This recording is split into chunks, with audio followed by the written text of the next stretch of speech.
Sounds like a winter wind is a-kicking up out there.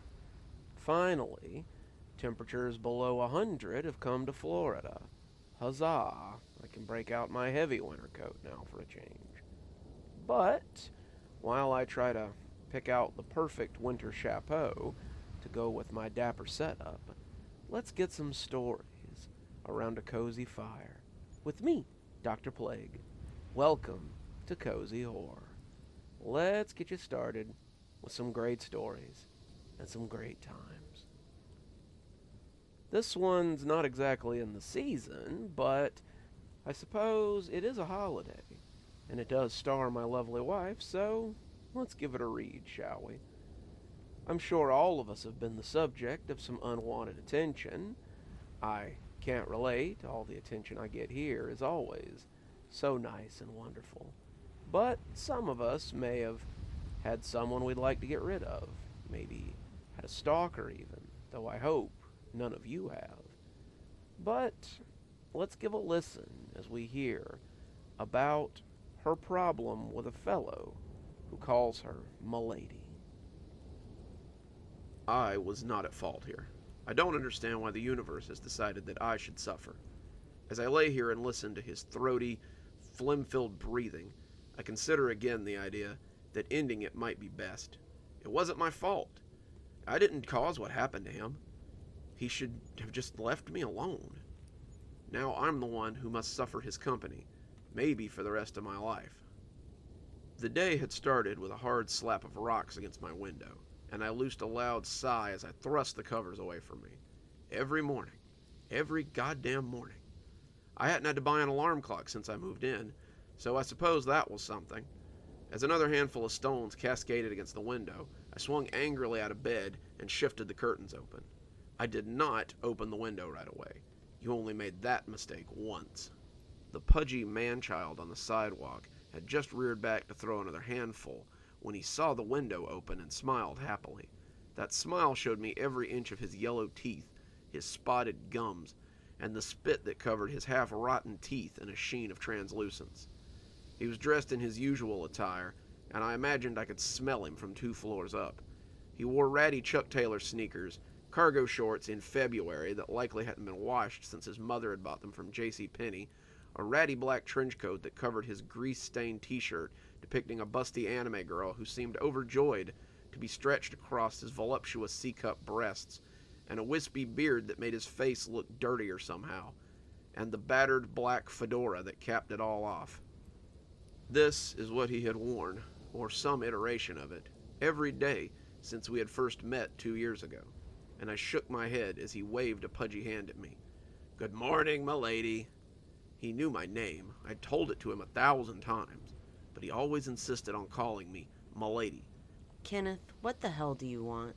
I was grumpy about being woken up, and sour about Kenneth being the first person I saw 9 mornings out of 10. "Well, I just thought that since we work today, I'd offer to walk you. We're on the same shift again, so just seems like you might appreciate the company." I sighed. I would have appreciated the company. Any company but Kenneth's. I'm gonna be a minute, Kenneth. A long minute, so feel free to just go on without me. I can wait for you. I'll be right here when you get done. When you're ready. Unless you'd rather I wait inside. He snorted through a partially clogged nose. I saw the gleam that came into his piggy eyes and shuddered. I'd rather you went on without me, Kenneth, but since there's nothing I can do to stop you from waiting, I suppose you could just wait on the front porch. I closed the window then, blocking him out and pulling the curtains closed, as I went to get ready for work. Every day. Every goddamn day. I've been living in this townhouse for the last 2 years, and I should have known that the rent was too good to be true. The lady who showed me the house was very complimentary about the neighborhood. She talked about the convenient garbage pickup, the cost-effective water measures she had installed, the proximity to restaurants in downtown, and all at a cost that was nearly half of the other rentals in the area. I had been attending college at the time, the college being about 3 blocks from my apartment, and it had sounded like a real sweetheart deal. I was moving my stuff the first time I met Kenneth. I say met, but I smelled him before I saw him. Have you ever been next to someone on the subway who maybe doesn't shower regularly, the kind of person who covers it up with body sprays instead of just washing their clothes and wearing deodorant, the kind of person you don't really want to stand too close to because their clothes look like they might get grease on yours if they brush up against you. That was what I was assaulted by as this mountain of a man came wandering over to introduce himself. He was dressed in cargo shorts and a t-shirt that day, the July heat too much for even his trench coat to handle, with a pair of sandals that put his yellow toenails on display. I was carrying a box of books inside when I heard him greet me by name. That should have been my first indication that something was afoot. "Hey, welcome to the neighborhood. I'm Kenneth. My mom said I had a new tenant, but she failed to mention how beautiful she was. Would you like some help?" I had thanked him, but Kenneth's idea of helping seemed to entail watching me move boxes while he talked my ear off about video games, anime, and fantasy roleplay. He was aghast that a girl as worldly as me, whatever that was supposed to mean, had never seen an anime. I admitted that I had watched some Sailor Moon when I was in elementary school, mostly because it was on when I got home. He scoffed at that, though, and waved a pudgy hand at the mention of what he called girly anime. The fact that I didn't play D&D or video games was also a subject he wished to remedy.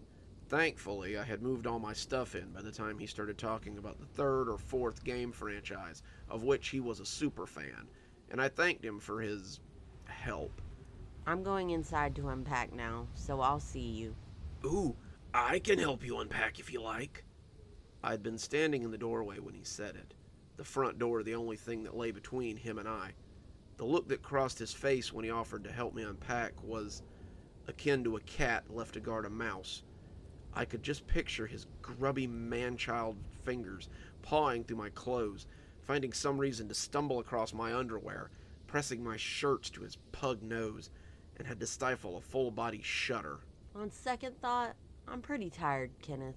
I think I'm going to rest and unpack tomorrow. Have a good night. He started to protest, but I closed the door on him and locked the deadbolt. The door had 3 locks, a twist lock, the deadbolt, and the top chain. I engaged all of them before turning around to make something to eat.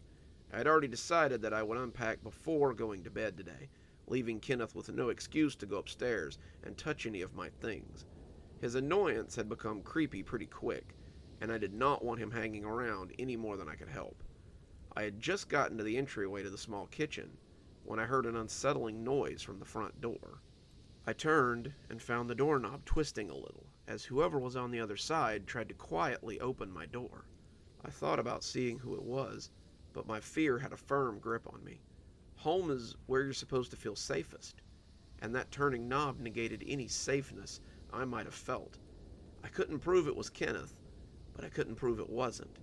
The turning stopped after a few seconds, and I made a mental note to get a chain for the back door, too. The first 6 months were probably the least eventful. I enjoyed my newfound freedom of having my own space, but I definitely noticed some of the strangeness in the house. I would come home to find things moved or find things missing, and I suspected that Kenneth had been in while I was gone. More than once I would catch a whiff of Axe body spray upstairs, a smudge on something that looked like a fingerprint, or just something moved that shouldn't have been. Kenneth came over to hang out a lot, and I quickly got tired of having him around. He was always overly friendly, almost fawningly so, and I began to suspect that he had a crush on me. He brought over anime or his Xbox, and I have spent many evenings reading subtitles or watching him finish some level on a game. He was annoying, but I felt that he was ultimately pretty harmless, and the movies he brought over were sometimes pretty cool. He seemed harmless, if not a little clingy. Anytime I would start to feel the least bit comfortable around him, though, I remembered that look on the doorstep and began to rethink. I gave his mother a key the first time I changed the locks, telling her I suspected an old tenant was using the key to come and go as they pleased. After I found the chain off the back door, something I was zealous about keeping chained at all times, I didn't bother giving her a key. After that, the intrusions stopped. Then, COVID had happened. The city did the lockdown thing, and suddenly all the classes were online, all the functions were canceled, and I was spending more time than usual inside my apartment. During this time, unfortunately, my grades began to suffer. Some people can absolutely take classes online and do fine. But I'm not one of those people. I was one of those popular girls in high school who liked to bask in a place's environment and social structure. Suddenly, having professors that I couldn't talk to face was hurting my grades. Suddenly, not having peers to talk to review notes with, and to bounce ideas off of was hurting me. And as my grades suffered, the school threatened to take away my grant. The grant was how I paid for housing, so I doubled down and tried to bring them up again. I studied long hours, watched tutorials on YouTube, and read anything that I could find on the subject matter, but nothing seemed to help. Kenneth also did not help with this particular problem. Despite the order to wear masks and social distance, Kenneth was always trying to come over and hang out like he used to. He wasn't in school, all his friends were already online, and neither he or his mother thought this was more than the flu. I don't know how many times I would look through the peephole and find him maskless on my front porch with an anime box set of something or his Xbox waiting for me to hang out. I tried to be nice to him, but as my grades suffered, so did my mental health, and I started ignoring him after a while. Then, after a horrible semester, my grant was cut, and I was left waiting to re-up next year. That's how we'd come to our current predicament, me working and Kenneth being paid to hang out with me. I came out the front door 45 minutes later to find him sitting on my porch swing, his phone in his hand, and his rocking making the chains grind together annoyingly. Is that really what you're wearing to work? It's not like they care. It's Walmart. As long as you show up, they don't care what you have on. He had a point, but I still tried to tune him out as we walked to work together. I had started working at Walmart after my savings started to dwindle. My landlord, Kenneth's mother, cut my rent a little, because of all this pandemic nonsense, she said, with a little scoff. However, it still only floated me another month or so before I needed to get a job. Walmart was hiring, and they needed warm bodies. Kenneth didn't work there right away, but after hearing that I had started working there, he was soon applying for a job as well. Charles, one of my assistant managers, was a gaming buddy of his, and I assumed the source of my constant stock shifts with Kenneth. It was a real toss-up, which one of them I hated more these days. Kenneth was unnaturally quiet on the way to work today. His face had that look that let me know he was thinking about something very hard, and I feared that he would ask me out again. He had asked me out about once a month since I moved in, and I had just started ignoring him, despite his mother's pressure. I got the feeling that she was getting worried about him not leaving the nest, and she hoped that a nice girlfriend would be enough of a mother stand-in to help him get out of her basement and into mine. Sorry, Mama Kenneth, but that dog wasn't hunting in these woods. She could find some other girl to pawn her precious angel off onto. So, m'lady, he said, finally finding his courage, you may have noticed that, Valentine's Day is tomorrow. I rolled my eyes at him theatrically. It had somehow escaped me after unloading a metric ton of Valentine's Day candy and toys over the past month, Kenneth. But thanks for bringing it to my attention. Well, I was just wondering if you'd like to be my Valentine this year and go on a date with me tomorrow. I sighed. Every year with this guy. No, Kenneth. For the 1000th time, no. Kenneth's face got that look about it that small children get when you tell them no. But why? Don't tell me you already have a date. Nope, sure don't. I intend to stay in on Valentine's Day since I have the night off. Well, I mean, that's fine. We don't have to go out or anything. We can stay in and rent a movie and maybe cuddle on the couch. And I rounded on him then, my frustration and lack of patience getting the better of me, as I erupted liquid hate all over this yipping puppy of a man. No, Kenneth, I have told you no 1,000 times, and the answer will always be no. I don't want to date you. I hardly want to be your friend most days. And the thought of you sitting next to me on the couch gives me hives. Move on! Kenneth just stood there, his face transitioning between barely contained tears and barely contained rage. His mouth seemed like it wanted to say something, but his brain seemed to be holding it at bay. He looked like he was trying to chew himself from the inside out, and the tears seemed to win out in the end. His eyes began to flood with impotent water, the flood falling to his t-shirt as he turned and ran back towards home. He looked like one of those anime characters he loved so much as he fled from his spurning, and I guessed later that that might have been his intention. I let him go, making sure he rounded the corner before turning to head to work. Some of us still had bills to pay. I thought that maybe Kenneth would have learned a little something after my outburst, but he clearly hadn't. I got home very late that night to find him sitting on my porch with a heart-shaped box of chocolates. "M'lady," he wheezed, rising ponderously from the seat, "you've returned to home at long last." The look on my face should have told him everything he needed to know about how glad I was to see him. I brushed snow off the shoulder of my jacket and wondered how long he'd been sitting there waiting for me. It had been chilly when I'd gotten to work, but not really uncomfortably so.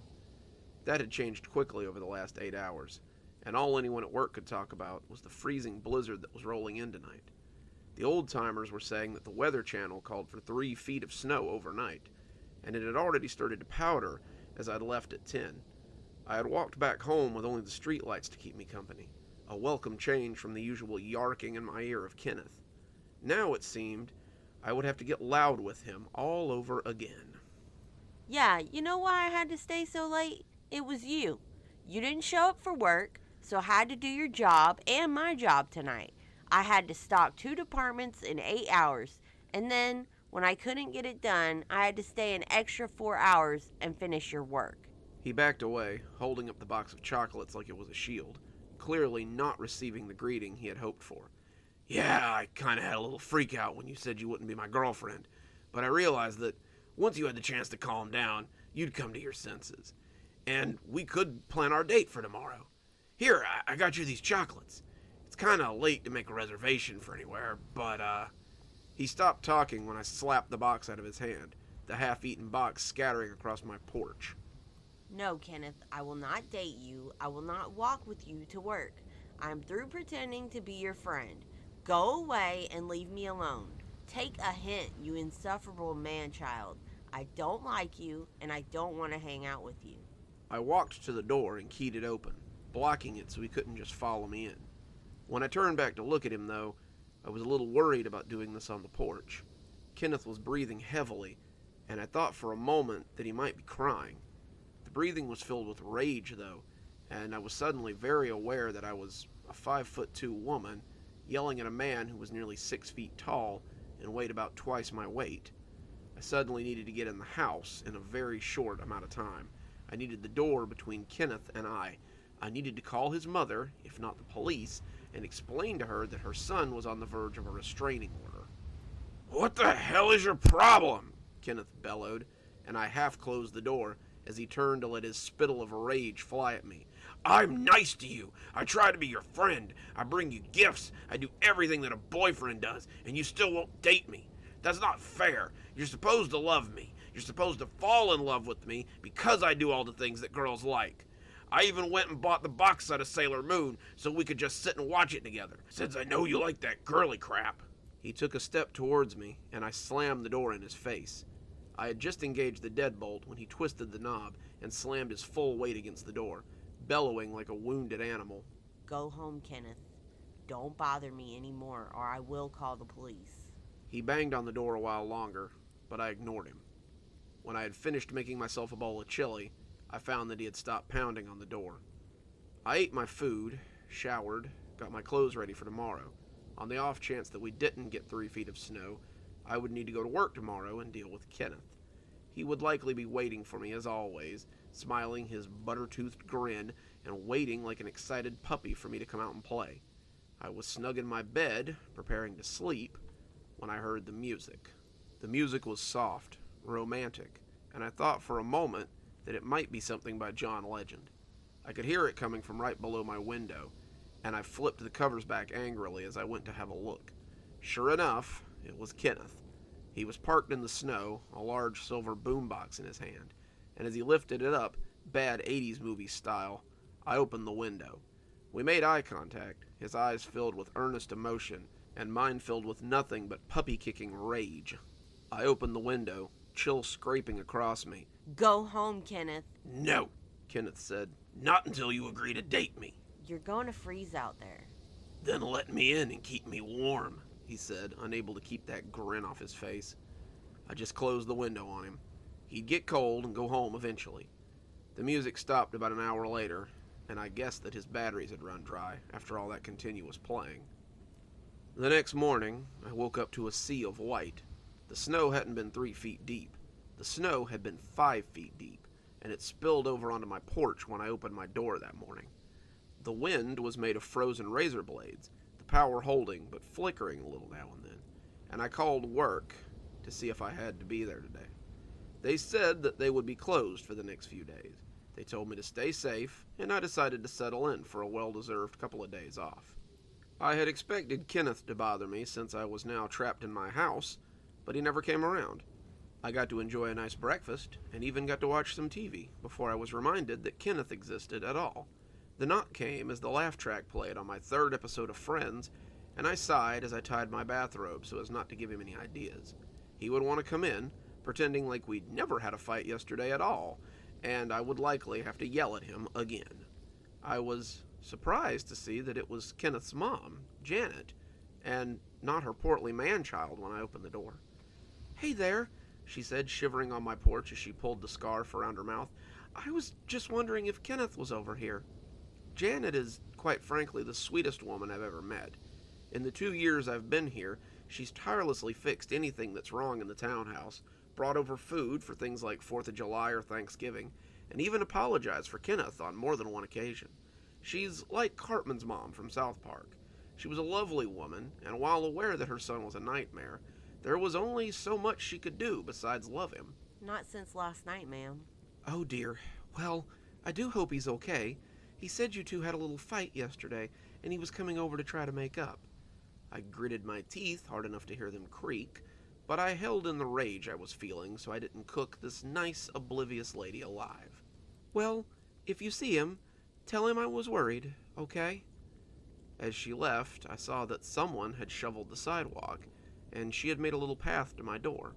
That was nice of them, but it seemed I really didn't have anywhere to go. The city was buried under snow and basically shut down. It appeared I could be inside for a while, and I decided to settle in and enjoy my time off. The weirdness didn't start till almost sundown. I was making dinner when I noticed a smell hanging around the apartment. I looked around, wondering if I'd forgotten to take the trash out or something. It was a wet smell, with an underlying odor of cologne. It was like someone had tried to cover a mess with deodorizer, and the longer I stood cooking at the stove, the more my head began to ache. The longer I stayed in the miasma, the worse the smell got, and the stir-fry I was making started to swim a little as I cooked it. I ended up eating it a little underdone as I fled the kitchen to the living room. As the swinging door opened, I stopped and basted in the swampy tang of smells from the living room and the kitchen. In the kitchen, it had smelled like funk. In the living room, it smelled like the inverse. Someone had been in my house. Of that I had no doubt. The smell of spray cologne was strong in here, like a pungent wall that surrounded the couch. And as I sat, I could feel something flaking beneath me.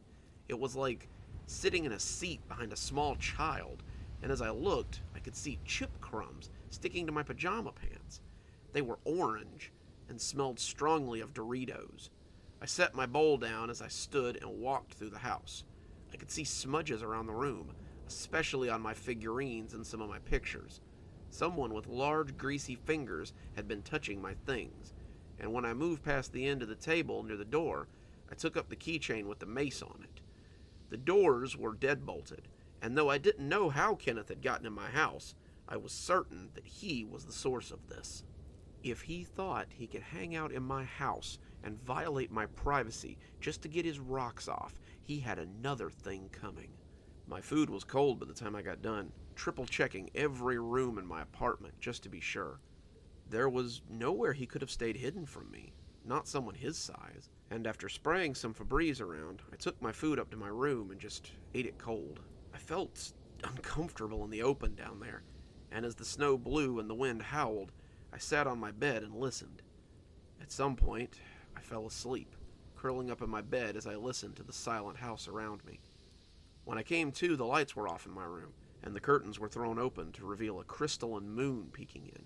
The room was as quiet as the house, but I was aware of a heavy, wet sound as I came awake. It sounded like a dog, one that's been left out in the heat, and I scanned around to find the source of that heavy breathing. My eyes cast around, looking for the noise, and finally settled on a large black spot in the corner of the room. The darkness there was deep, the pitted murk blighted by a pair of small ovals that seemed to reflect the moon. The breathing was coming from there, and as it got heavier, the darkness seemed to shift unnervingly, like someone lurking in the gloom, trying not to be noticed.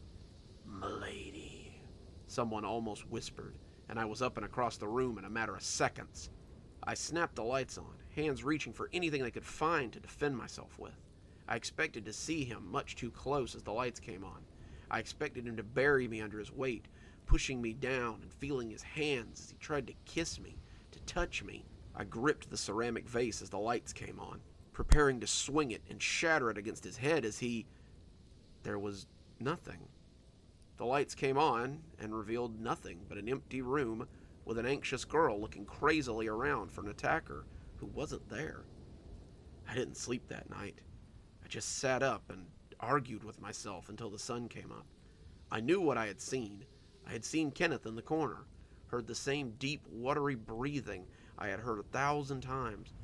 But I couldn't have seen him. Kenneth was a large and stocky fellow. There was no way he could have gotten away in the split second between the lights being off and the lights being on.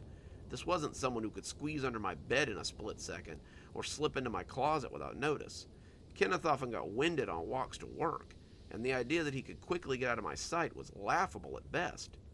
Still, he had been there. That whole next day, I saw signs of someone having been in my house. It started as I finally got up for the day. As I came downstairs, I smelled something getting ready to burn in the kitchen. I pulled my robe around myself and quickly pushed into the cloud of smoke that awaited me. On the stove, smoke billowing up, was one of my good pans. I turned the stove off, jerking my hand away as I grabbed the handle of the pan. It was broiling.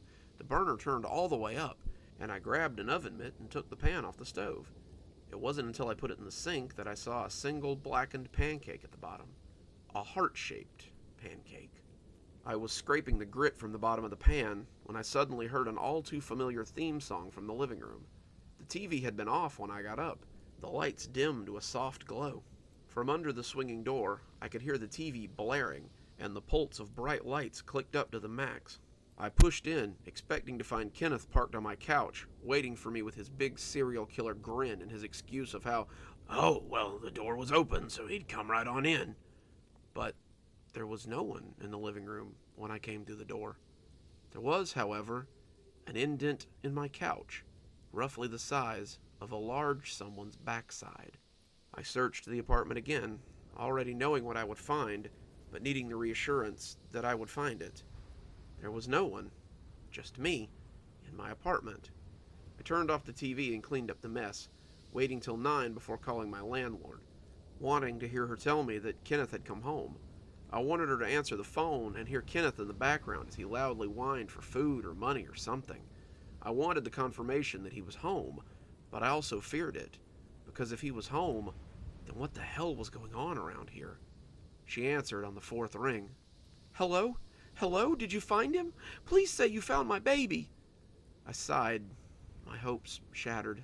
No, ma'am. I was just calling to see if he had turned up. I could hear her sob before telling me that no one had seen him and how worried she was about him, and to please call if I heard anything. I got dressed and decided to sit on the porch for a while, the house suddenly feeling too small for me. I thought I heard some rustling as I slid out of my pajamas and into some real clothes, but I did my best to ignore it as I made some tea and stepped out into the frigid air. The smoke from my tea plumed up as I sat on the swing that Kenneth had occupied yesterday, letting the cold air clear my head as I tried to read the book I had brought with me. The longer I sat, my eyes roving over the winter wonderland in my own yard, the harder it became to maintain my anxiety. I was making too much out of this. Surely I had been imagining things, or a power surge caused by the weather had turned my TV on, or I'd been sleepwalking or something. The more I let the cold wash over me, the more I assured myself that I was just being silly. As noon came and went, the cold beginning to abate and the snow starting to soften, I went back inside. My stomach was growling for some lunch, but the icy chill from outside made me long for a shower first. I had all but forgotten about my trepidation and anxiety, and simply wanted to be warm and snuggly as I enjoyed the rest of my afternoon. I would have a shower, put on some nice pajamas, make the stew I had set the ingredients out for in the fridge, and then head to bed after a nice evening spent at rest. As the warm water cascaded over my skin, I felt the cold dissipate and the leftover anxiety melting away. The shower had always been my safe place, my relaxation zone, and standing beneath the warm deluge made me feel a sense of peace that I'd been missing before the communion with nature. I washed my hair, lathering myself up, and just stood under the water as the soap and my worries slid down the drain. At least, I did, before I felt someone touch my hair. I have long blonde hair, the kind that falls to about the small of my back and must be meticulously maintained so it doesn't look trashy. If I'm sitting on the couch watching TV, there's probably a brush in my hand, and my hair is flipped over my shoulder. I've always been sensitive about my hair, and I don't let people touch it very often. So when someone ran their fingers through my long blonde mass of wet hair, my eyes snapped open, and I nearly jumped out of my skin. I had felt the slight tug as 2 or 3 thick fingers slid down and parted the wet locks. I slipped as I stumbled forward, catching myself on the wall before I fell and hurt myself. Through the soupy curtain of foam, I looked around for the source of the touch, expecting to see him. I expected to see a bulbous shape leering at me from behind the curtain.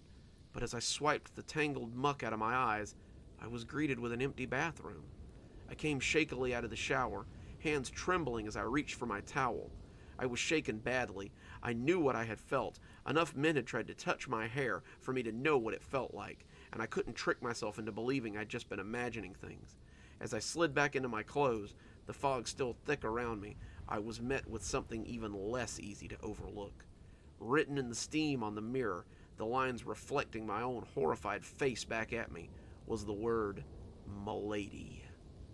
I ran, half-dressed from the bathroom, and slipped on the surprise waiting for me in the hall. I went down hard on my backside, bruising my tailbone. The floor was covered with something that my wet feet found slippery, and now that I was on eye level with the floor, I could see them. They had been scattered artfully, leading towards my door in a line of red blotches. The rose petals would have been romantic on any other occasion. At the moment, they left me breathless as I leaned against the wall, watching the door creak slowly open. Behind it, the light in my room dimmed. I could see a thick, softly shadowed form, his eyes gleaming as his tongue slid over his thick porcine lips. I vaguely remember tripping down half the stairs, bruising my legs as I ran for the door. I remember grabbing my phone from the end table by the door, the charging cord coming free as I ran for the porch. I remember talking to the operator, my teeth chattering as I shivered on the porch. My hands and feet were numb, my hair getting stiff from the cold, when the lights lit the icy yard.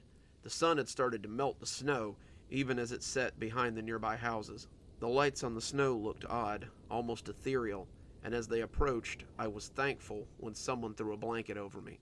One of the officers stayed to take my statement, as the others searched the house. As I told him what had happened, I heard the snow crunch as my landlady came over to see what all the fuss was about. The police came from inside a moment later, shaking their heads and telling me they hadn't found anything.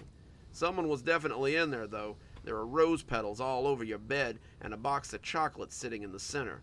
Someone had planned quite a romantic surprise for you, though I'm guessing the feeling wasn't mutual. I shook my head and started to tell them about Kenneth's ambush on my porch the night before. But that was when I saw him again. The snow had melted some, and I could see him hunched by the fence line. He was staying still, trying not to be noticed, but I had seen him. His ridiculous black trench coat was a dead giveaway, and I screamed as I pointed at him. His mother looked over my shoulder, pushing me aside as she ran towards her son. I grabbed the rail as I watched her go, the cops chasing after her, wondering why he hadn't moved. The jig was up. We could see him. Why was he just sitting there? When his mother started screaming, and the police officer started calling for an ambulance, I knew something was wrong. That was 2 days ago. He was dead, of course. He had frozen to death, waiting for me to invite him inside. They found the boombox sitting around his feet, frozen to the ground. His coat had been frozen to the back of the fence, and he had simply gone to sleep and never woken up. His mother, of course, was quick to blame me, Why hadn't I let him inside? Why hadn't I called her? And on until the police had finally taken her away. I had taken a few things and gone to stay at a hotel for the night. I just couldn't stay in that house knowing that there was a dead body in my yard. I thought at the time that that would be the end of it. They would take his body and the weirdness would end. Even if his spirit was somehow attached to my apartment, I would just move. His mother wouldn't want me living there anymore anyway, not after I had led to the death of her precious angel. I would just take my things and go elsewhere.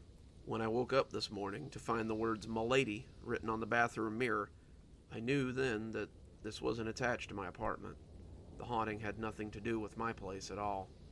He's attached himself to me. Lying here, writing this, I can already hear his raspy, phlegm-filled breath from the corner of the room. It appears that unlike in life, I may be his milady after all, unwilling or not. Hopefully, that last story didn't put you off too much. I just poked up the fire, and by the sound of all that wind out there, it's a lovely day to sit around the fire and hear some stories, maybe. We've all had experiences as children, or maybe even experiences as adults, that remind us that monsters don't just disappear when we become 18. There are monsters out in the world now, though they don't always have big pointy teeth or sharp claws. So, let's hear a story about a child who's drawn us a very nice picture of a monster. Daddy, look at the picture I drew. I put on my best appraising my son's artwork face and looked down at the picture he had drawn. I recoiled a little when I saw it, not really sure what to make of it. It was a baby head, like a baby doll, but no body was attached to it. The hair was gone, nothing but dots on the scalp, and the eyes were missing and staring openly. A big silver loop like a smile ran through the head, and the bottom was covered with little metal spider legs. I looked at it for a few minutes, wondering what this horrible thing was, but suddenly it came to me, and I felt silly for being so anxious. "Good job, buddy. It's the spider baby from Toy Story, right?" I said, handing it back to him. "No, Daddy, it's the monster that comes to my window at night." I sighed audibly. The monster had become a point of contention in our house as of late. Every night for the past 3 weeks, my son had woken up screaming because there was a monster outside his window. Ever since we had moved into our new house, it had been a regular nightly event, and I had almost started waking up before the screaming started. It never mattered how fast I ran, though. There was never anything there when I arrived. He was always sitting in his bed, pointing out the window and crying about a monster looking in at him. When we got home, he grabbed his tablet and began to watch Mickey Mouse Clubhouse, as he was wont to do after school. I made sure he was comfortable on the couch and not likely to run out the front door as I started washing dishes. Between the three of us, we usually make a fair amount of dishes.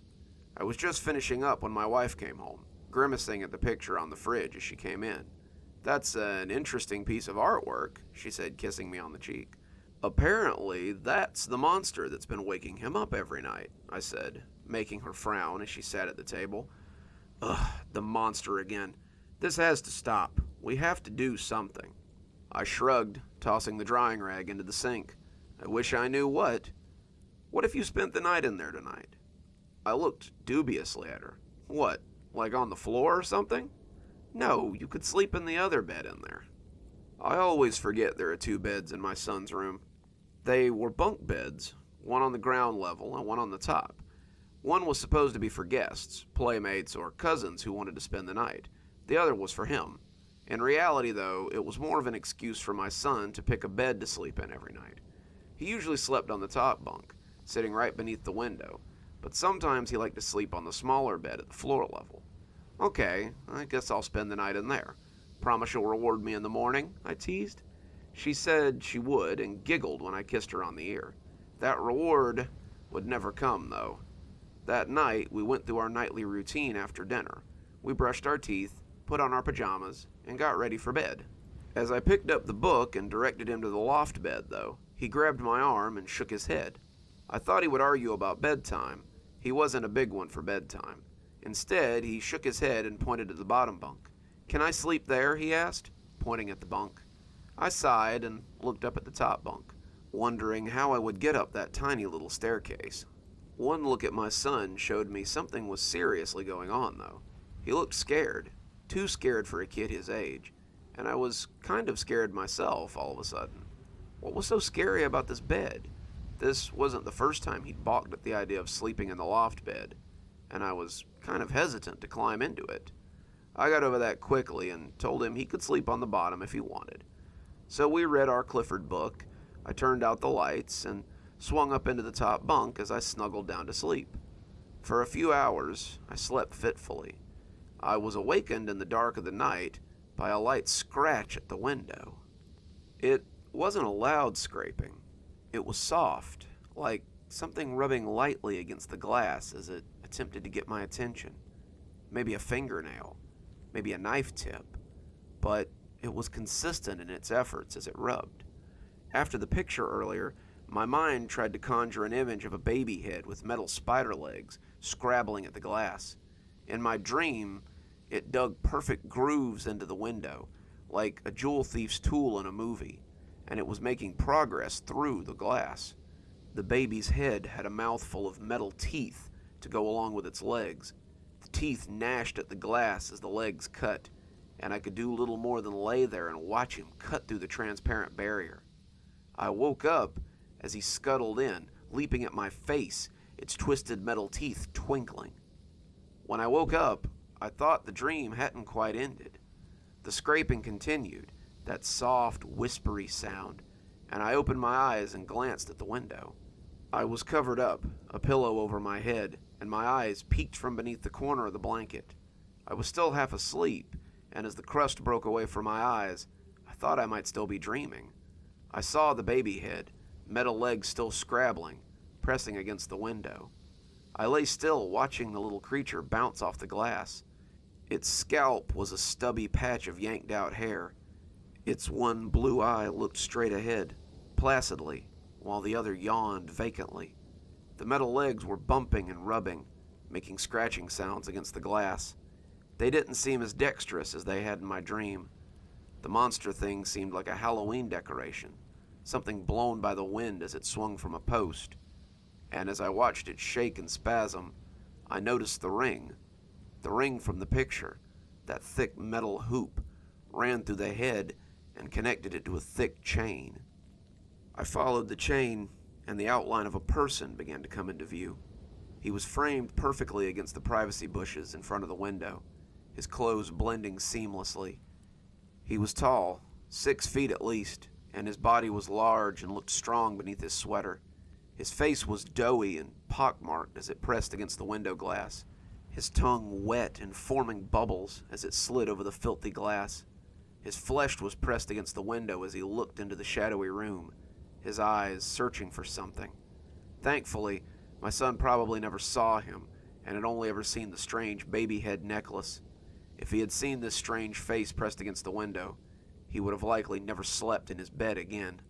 The man's eyes found mine suddenly, his crazed look sobering a little as he realized I was not my son. We locked eyes, and I'm ashamed to say I did not deliver some piercing look that scared him away. In my dazed and fearful state, I was just as scared as my son was every night before he started screaming. We stared at each other for a count of 5 before he broke and ran off into the night. The police just left, taking a complete statement and checking the bushes for evidence. My son is asleep in my bed, my wife having wrapped him in her protective arms. I'm sitting on the edge of the bed and setting this to words while it's still fresh. Tomorrow I'm going to the hardware store. I'll be coming back with wood to board up the window. I don't care if this weirdo ever comes back or not. Before I let my son spend another night in that room, I will make sure no one ever peeks through that window again. It's no real secret that I love when the weather gets a little cold and the wind decides to whip up, because it gives me an excuse to come inside and maybe rest a little and be a little bit lazy. I don't really need an excuse, I suppose, but it's always nice to have one. I'm sure your parents came up with strange stories to keep you in line, My mother had her Wampus Cat and her Soap Sally, and it seems that the parents in the story here had their own boogeyman to trot out when they needed things accomplished. So you be careful that you don't run afoul of Mr. Danvers. I hadn't thought about it until last week, but it seems to have snowballed into something that's gotten out of control. I was looking through some photos while helping my mom move when I saw him for the first time in 15 years. Dad had passed away a few months ago, and Mom was just starting to clean out some of his things. The picture had been taken at a birthday party, my 9th birthday party, to be exact, and it showed my friends and I standing in front of the house and smiling as my mom took the picture. There were about 9 of us, all wearing party hats and ice cream mustaches under our noses, but the happy faces of my friends and I weren't what had caught my eye.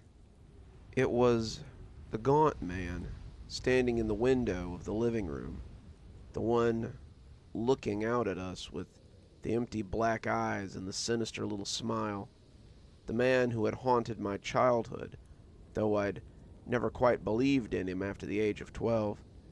Mr. Danver, a specter that my late father had brought to life. I remember the first time I had ever even heard of Mr. Danver, and the memory made my skin crawl. It wasn't scary because of what I had been told, but because of the unwilling way that my father had shared it. I had been 5, and we were getting ready to go to preschool. I hadn't slept well the night before, and I was cranky as I sat at the table and picked at my breakfast. I was wearing half my school clothes, 1 sock, 1 shoe, and I was so far from being ready that when my dad saw me, you could tell that he knew we were going to be late. "Come on, kiddo, we need to get moving. Finish your breakfast, get your clothes on, find your shoes, let's get on the road." I don't remember what I said to him, something snarky and grumpy, and when he turned back to me, he spoke before he had quite made up his mind to. "You better hurry and get ready before Mr. Danver comes to get you." The silence that hung after that statement was enough to make me turn my head and look at him, and that's why I saw when he slowly put a hand over his mouth. He was looking at me like he'd just sworn, and he was afraid that I would start repeating it. He seemed terrified of what might suddenly come out of my mouth. "Who's Mr. Danver?" I asked, and that seemed to seal the deal. Dad went rigid, not all at once, but slowly, like something petrifying. His eyes stared out at nothing, his mouth opening a little bit as he gasped slightly. His body seemed to be trying to fight whatever was going on and failing, his mind railing against the inevitable. He looked like a landed fish, something struggling to breathe, even as it struggles with the hook that has pulled it from the water of life. And when I asked the question a second time, the hook seemed to find its anchor, and he stopped fighting. "He comes for bad kids, naughty kids, kids who don't listen. He finds where they hide, and they go missing. When Mr. Danver comes to town, you better beware. When Mr. Danver comes to town, you better be scared. He's tall and old, with skin so thin. His hair is wisps, gray as tin. His teeth are sharp, his eyes are black. He'll drag you off, and you'll never come back. When Mr. Danver comes to town, you better beware. When Mr. Danver comes to town, you better be scared." He delivered it all in the well-trained cadence of an off-Broadway actor at an audition. It sounded like something he had repeated 1,000 times, and I realized then that it was something I'd never forget. The scariest part about it wasn't what he had said. It was how he had said it. The voice was so different from Dad's that it was like watching a ventriloquist talk through him.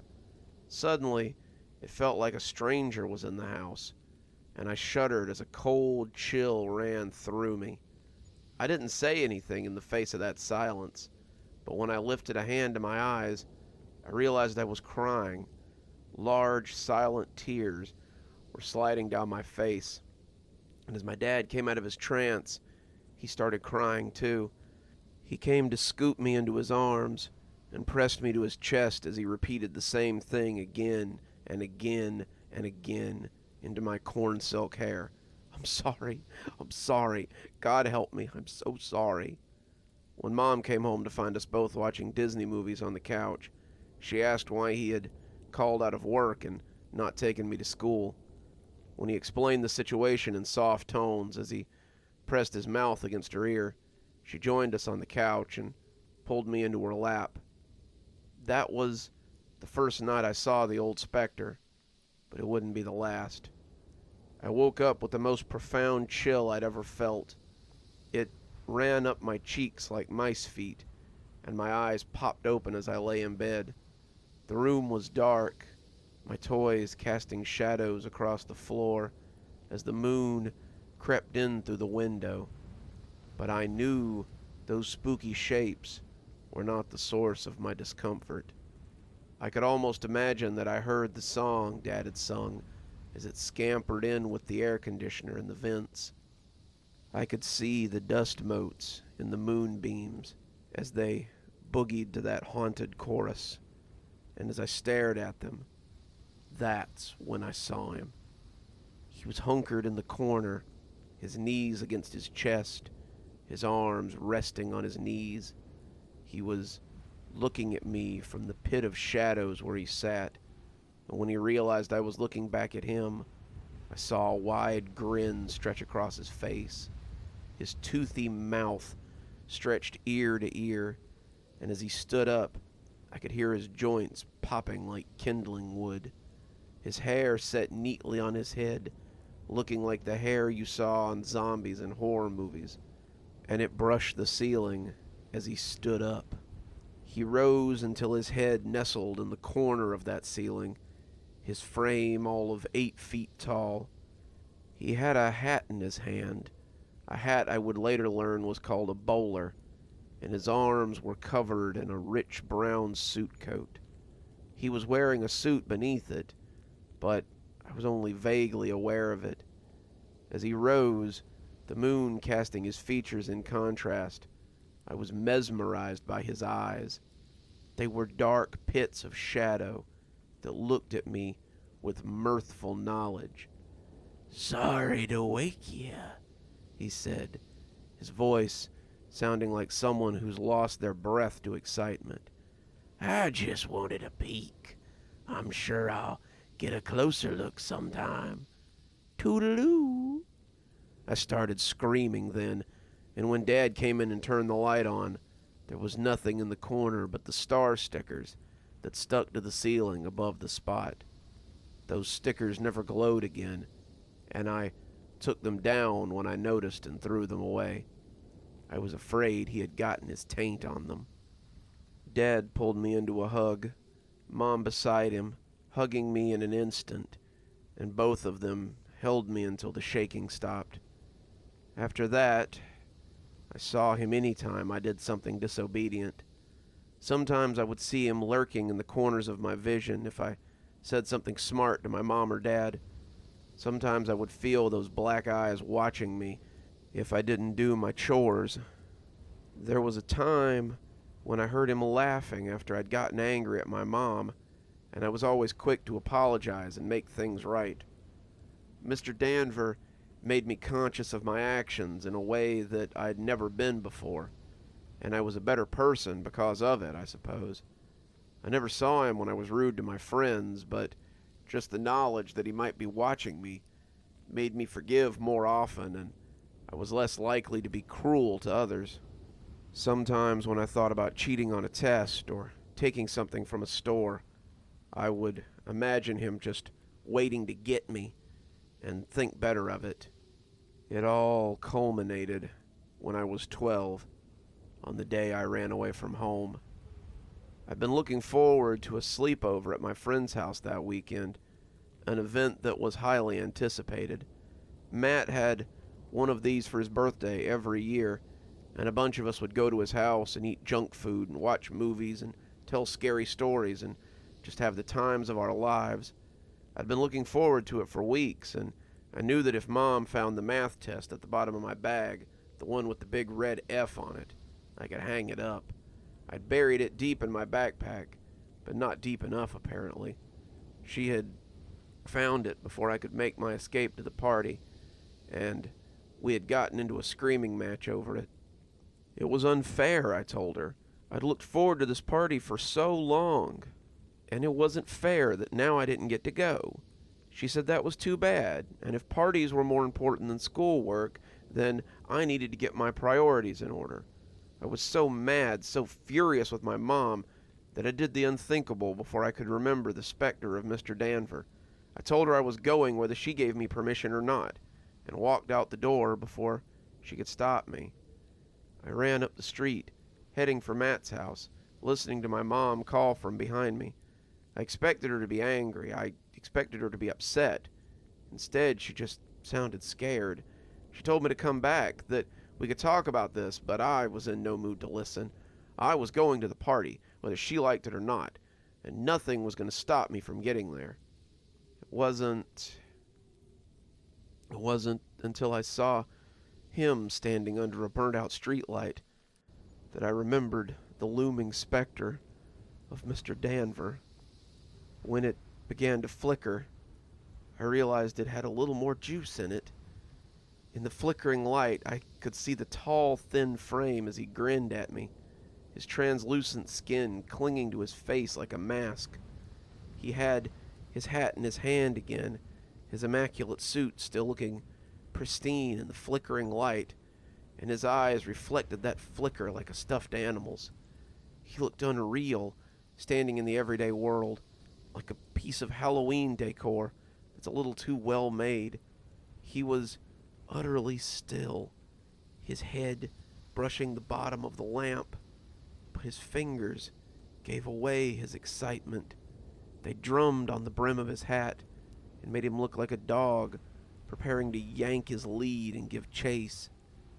We stood looking at each other for a count of 5 before I turned and shot off towards home.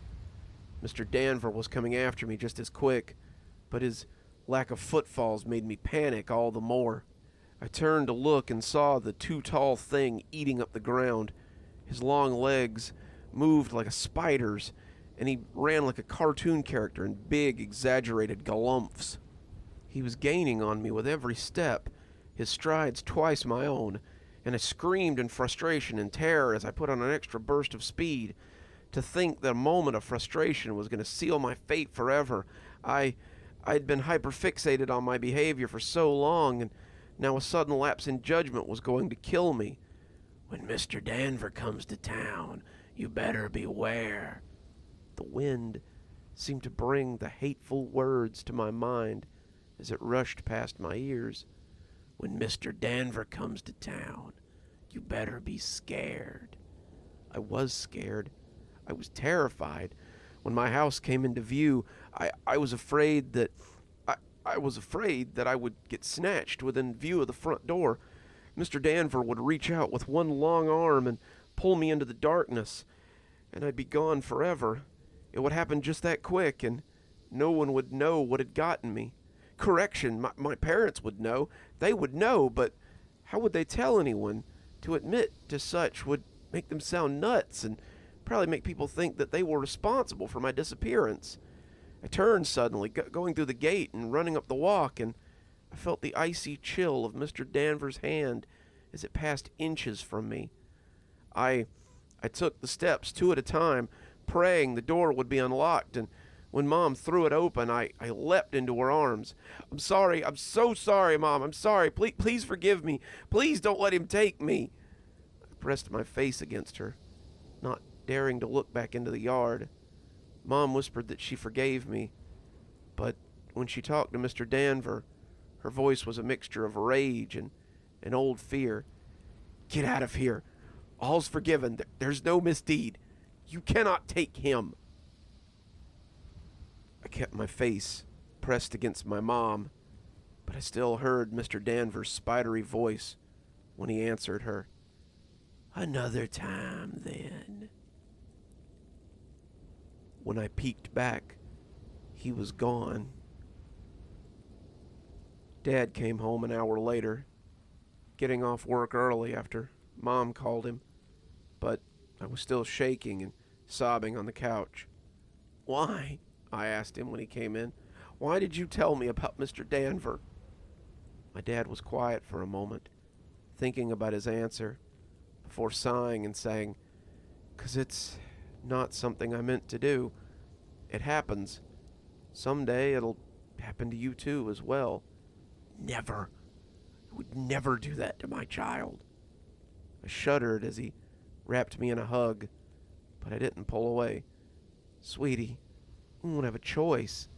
I didn't have a choice. My father didn't have a choice. No one has a choice.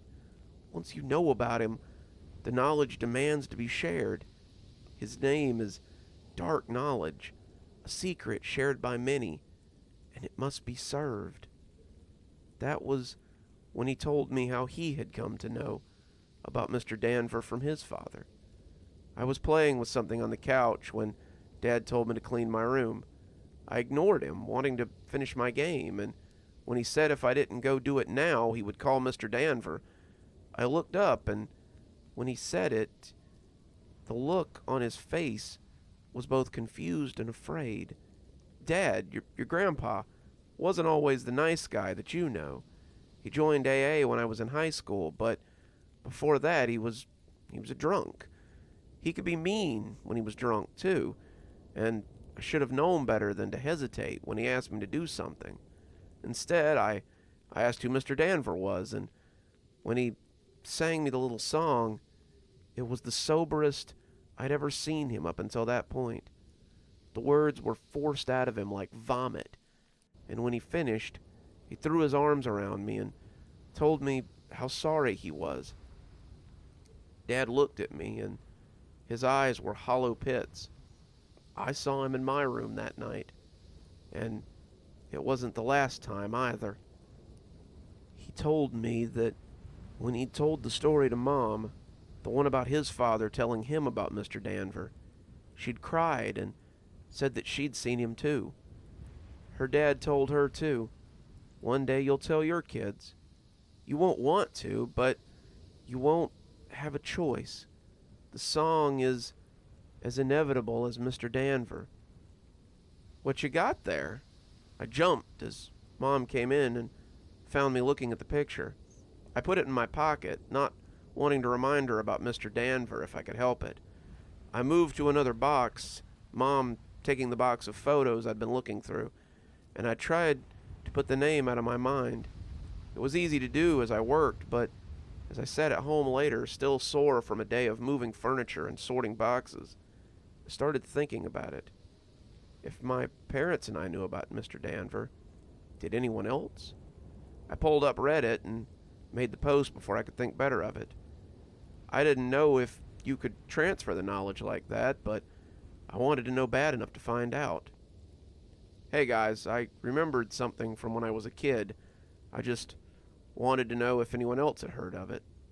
My dad told me a spooky story about Mr. Danver when I was a kid, saying he would come get me. My mom knew about it too, but I was wondering if it was something anyone else had heard of, or if it was something that he made up. The post had barely sat for 5 minutes before I got a response. It wasn't the last either. "Yeah, my dad told me about him too when I was little. Seems like I must have had nightmares about it, 'cause I can remember dreaming he was in the corner of my room sometimes." "OMG, so weird. That was exactly what my mom called it too. It was weird when she told me too. I thought she was having a seizure. My uncle used to tell me that he would come get me if I was bad.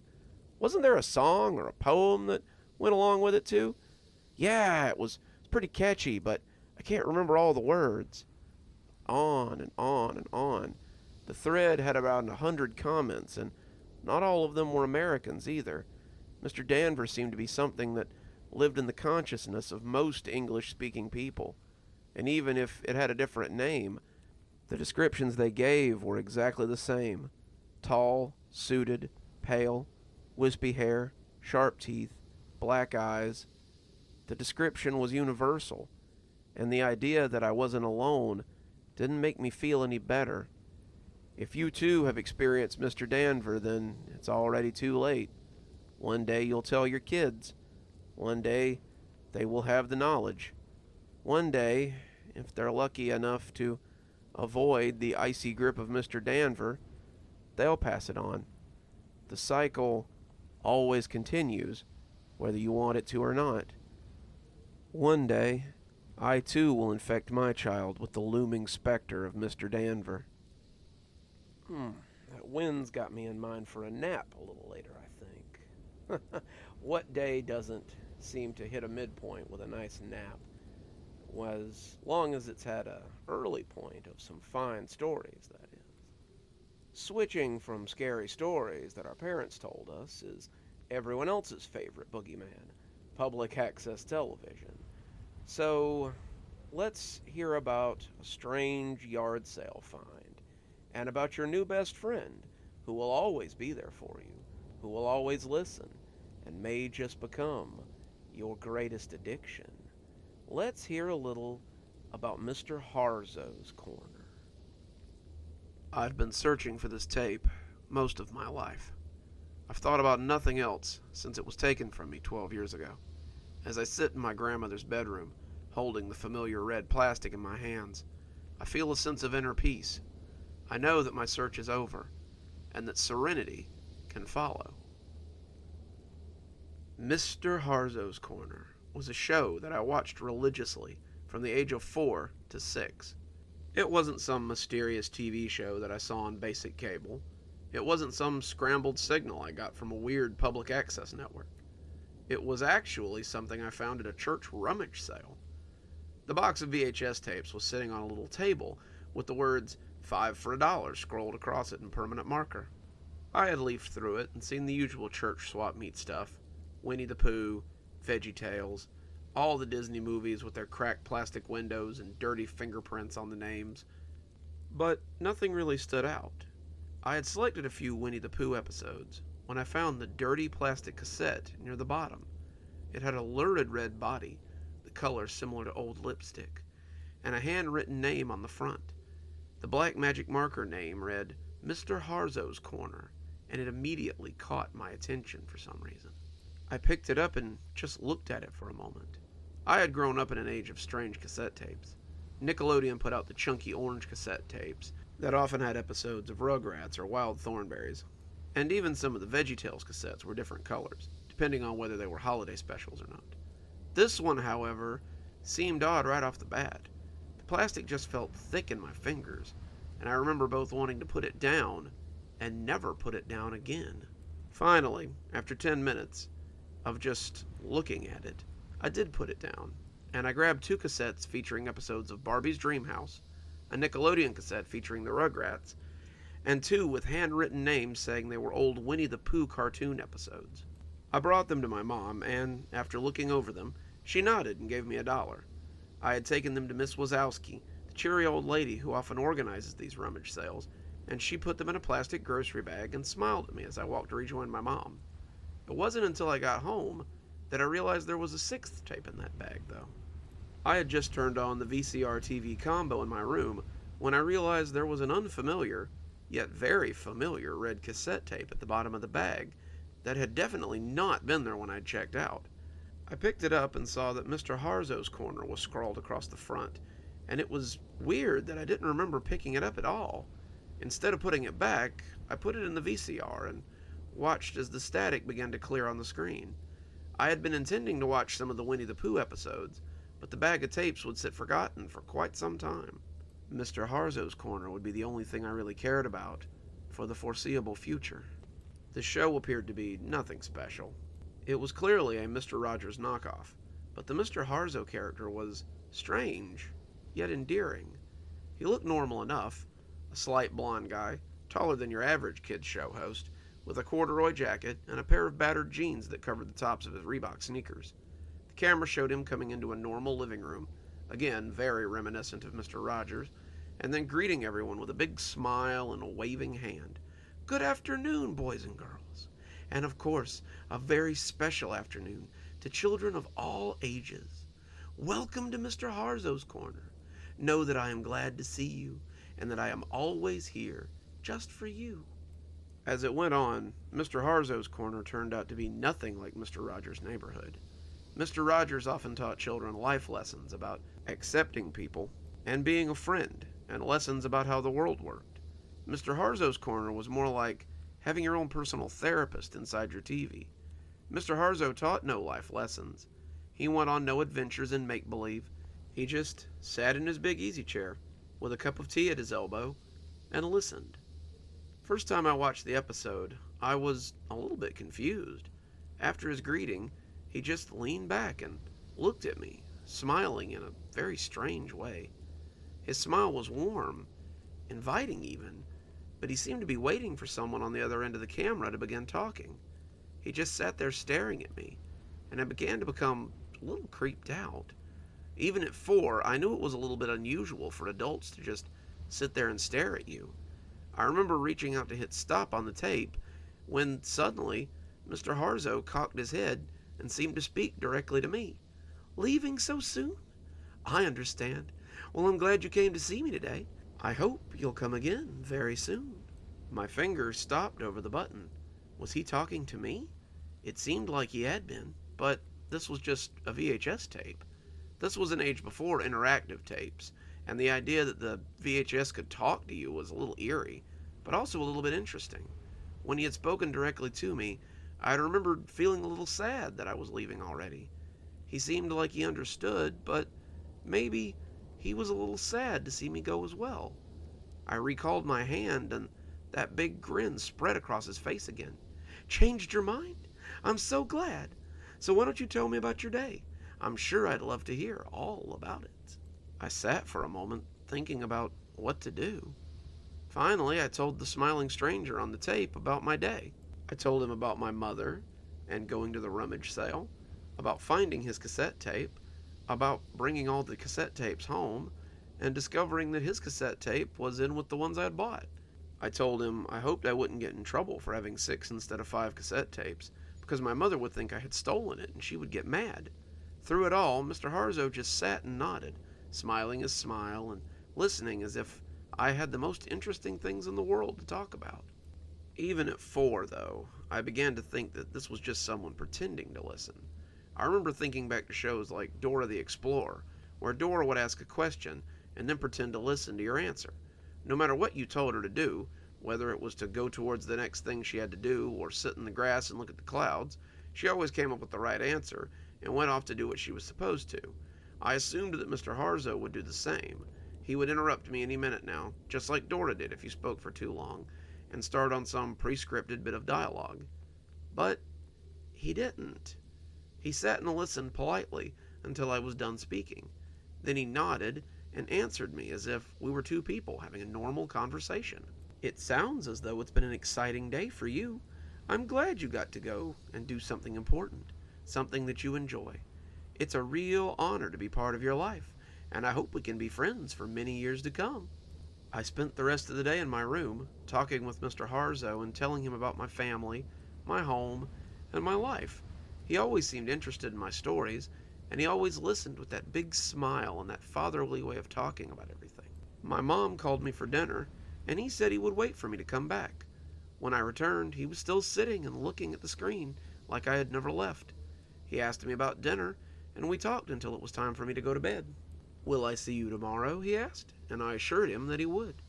I nearly left the TV on and just went to bed, but something told me that might be a bad idea.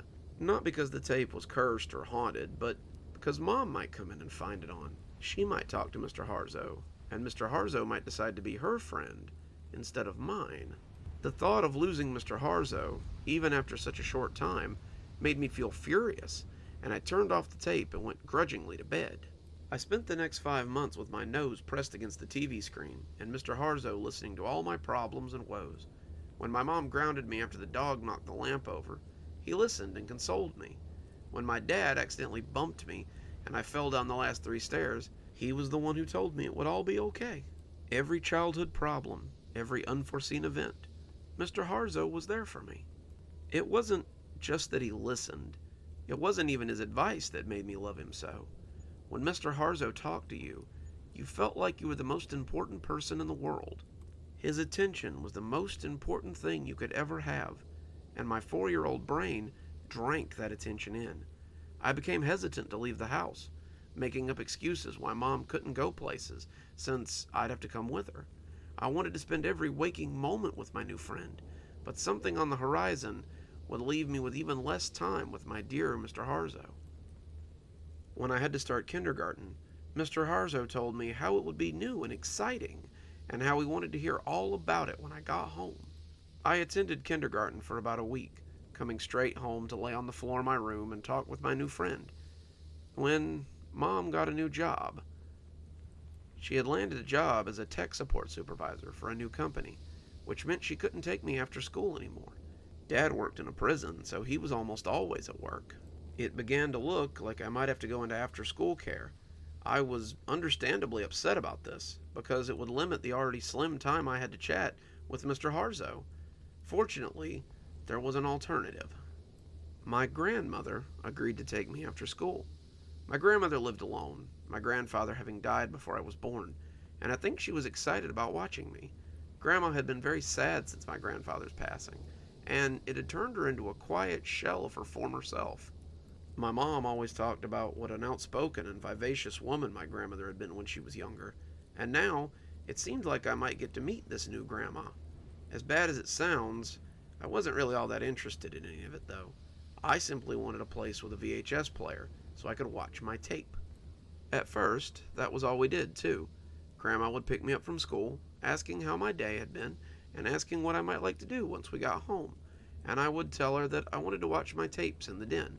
She would offer to bake cookies with me or maybe take me to the park, but I was fully invested in the silky voice of Mr. Harzow. I would come in and lay my book bag down and go sit in the den for hours as I talked quietly to my good friend about everything and anything. He smiled when I told him about my grandma and said it was nice that I was keeping her company. Grandmothers are such a valuable resource of knowledge, and the fact that you have such a good relationship with yours is truly special. I agreed, but I was still very guarded about the tape. I would often turn it off when Grandma brought me snacks or asked if I was interested in going outside. I didn't want her to see Mr. Harzow, and I think I was still afraid that she would take him away from me if she saw him.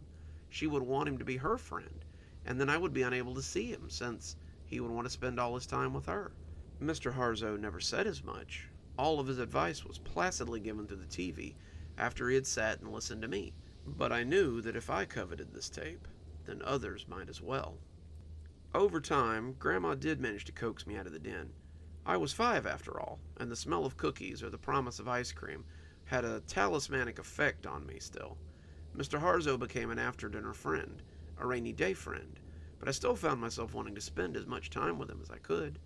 No matter what I was doing, playing on the swings or sitting in class or making cookies with Grandma or even sleeping in my bed, it seemed that I was thinking about Mr. Harzow. I would find myself hungry for any time I could get with him, and there were nights that I quietly whispered to him from the floor of my room as my parents slept not too far away. It didn't come to a head until I got careless at Grandma's house one day. It had been the best day my 6-year-old brain could remember. Grandma had taken me to the local carnival, more of a street fair than a regular fair, and I had done it all. I had ridden ponies, I had eaten so much I thought I would bust, I had seen clowns and jugglers and listened to bands, and for a moment I'd even stopped feeling the tug of Mr. Harzow. We came home and I ate dinner, and Grandma asked me if I wanted some TV time before my mom came to pick me up. I said I did, and I rushed off to tell Mr. Harzow about all the exciting things I had done and seen, and he laughed and told me how much fun it all sounded like. As he spoke, I remember yawning as his pleasant voice drifted over me, and when I felt my face drifting towards the carpet, I don't even think I was aware I was going to sleep. When I woke up in my bed the next morning, I was confused. When I couldn't find my videotape in my bag before school, I was frantic. I thought about it the whole way to school, and decided that I must have left it at Grandma's house. I had fallen asleep in front of the little TV in the guest room, and so the tape must still be there. I figured it wouldn't be a problem. Grandma was going to come pick me up after school, so I could get it while I was there. When my mom picked me up instead, I was a little bit confused. "Sorry, sweetie, but Grandma's sick, so she can't take you today." Mom had taken off work for the afternoon to pick me up, and I spent the afternoon walking around the house like a junkie.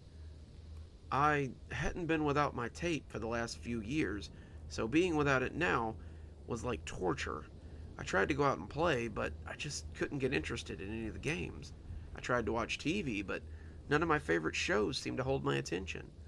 I just walked around aimlessly, wanting to talk to Mr. Harzow. I'd had a pretty good day that day. He would want to hear about it. He would want to hear about how my team had won at dodgeball, about how my sculpture had been praised by the teacher in art class, about how I'd made a new friend. Not being able to tell him was torture, but I knew I had to stay strong. Grandma would be better tomorrow. I just knew it. It turned out, Grandma was sick that whole week, though. By the end of that week, I was becoming a mess. My parents just saw it as me being a hyperactive kid, but I felt like I was actually going through withdrawals. Sometimes I would just lie on the floor, knees tucked to my chest, and hyperventilate. I remember vividly the feeling of my breath as it rushed out and rasped wetly against my skin. I remember feeling like I might vomit, but being unable to bring up anything. I remember my dad finally taking me and putting me in my room one Saturday, because I had done nothing for 3 hours but stare at the ceiling and shudder. This will sound dramatic to you as you sit in your nice warm house. You'll think I was just overreacting or being a spoiled child who couldn't get their way. Some of you, though, the ones who have loved something self-destructive and lived through it, might understand what it was like. After a week, I asked my mom if maybe we could go visit Grandma. I told my mom I was worried about her and wanted to see her. We were driving back from school, Grandma having been sick all week, and the idea suddenly occurred to me that maybe we could go check on her. Anything at this point to get my fix. Mom had knocked about 20 times when she finally used the spare key to open the lock and head inside. I was in as soon as the gap in the door was big enough. The house looked different, but I hardly noticed. I was charging down the hall to the guest room, Mom calling for my grandmother as she came inside behind me. The door to the little guest room was ajar, and I crashed through it and knelt before the silent altar of that cold little TV on the floor. I pushed the button, but nothing happened. I pushed it again, but still nothing happened. I peeked into the VCR slot and found it empty. Someone had taken my tape. I came hobbling from the room on all fours, probably possessed of that "give us the precious" look old Smeagol showed to Frodo far too often. I heard Mom in the kitchen, still looking for my grandma, but I only had one thing on my mind. Mr. Harzow had to be here somewhere. At the bottom of the stairs, I stopped, cocking my head like a dog as I listened. I could hear him. I could hear Mr. Harzow. I could hear the melodic sound of his voice. I could hear the soothing tones that had so often told me that everything would be fine. I had craved that voice for the past 7 days, and now it was so close I could almost taste it. I ambled up the stairs as quiet as I could, pressing my ear to the door of my grandma's room. I could hear him telling her how he understood her woes and commiserated with her sorrow. I shoved the door open, looking into the squalor that had become my grandmother's room.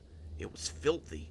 A smell like waste just left to drop where it would assaulted my nose, along with the smell of spoiled food.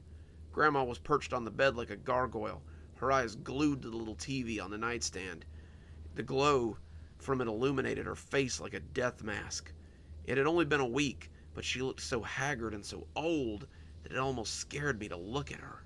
She jumped when I screamed at her to give me back my tape. She covered the TV, the screen making her eyes shine with lust as the two of us yelled at each other like angry cats. I told her how unfair it was that she could just take things from me and demanded that she give it back. She said it was her tape now and that she would never give it back. In the background, I could also hear the consoling voice of Mr. Harzow as he told us to both find a compromise and that fighting was never the answer. I could hear Mom downstairs, her feet pounding up the hardwood, the sound of us fighting having galvanized her. Mom walked in just as Grandma dealt me a vicious slap across the cheek, rocking my head to the side and sending me sprawling to the floor. I can remember the two of them shouting at each other as easily as I can remember my favorite television show. They never came to blows, but it was very close a few times. Mom wanted to know just what the hell was going on. Grandma kept shrieking that she wanted us out, all the while clutching her murky television set. She said we were not welcome here anymore. She said she never wanted to see us again. She said that she would call the police if we didn't leave immediately. All the while, I could hear Mr. Harzow whispering for her not to do such a thing, for her to work out her problems, to reconcile with her loved ones. Far from making her see reason, hearing her voice only seemed to harden her resolve. Hearing his voice only made me want to bask in the glow of that murky television set all the more. Finally, we left, my mother weeping openly as she dragged me kicking and screaming down the stairs. That was the last time I heard his voice. For 12 years. You would say that after 12 years I might have forgotten about Mr. Harzow. You might think that after 12 years I would have surely moved on with my life. You might assume that I would find other hobbies and interests besides talking to a man that lives inside a VHS tape. You would be wrong. Dead wrong. When it became apparent that I couldn't get the tape back, I started searching. This was the early days of the internet, and I started furiously pursuing information online about similar tapes or similar programs. I didn't find much. There were a handful of people who were clearly just playing around, a few others who were trying to use the tape, and my obvious desire for it, to lure me into something terrible. Neither of these bothered me much, but the others showed me something I didn't want to see. Becky and Steven were two users I spoke to on a forum who believed they had actually come into contact with Mr. Harzow. Both had the kind of conversations with me that smack addicts likely had with each other. They spoke of their time with him lovingly, their words painting a picture of almost worshipful need. Becky said she had spent 10 years with Mr. Harzow before her mother had taken her television and thrown it out. She locked Becky in her room, and Becky had been forced to watch the truck come and take the TV, VHS and all away forever. Steven had a similar story, but his tape had been destroyed in a fire when his house had burned to the ground. That was 2 years ago when I found them, and I had no idea how much they would affect my search. About a year after meeting Steven, he stopped talking altogether. Becky and I assumed that something must have happened to him. He had been teetering lately, rolling in the memories of his time with Mr. Harzow, like a dog rolling in a smell it likes, and he had been talking about self-harm a lot. When he didn't sign on for about a week, Becky and I assumed he had finally had enough of dwelling on something that he couldn't have. His last message read, "I'll be with him soon." Becky, on the other hand, saw an opportunity that I never would have foreseen.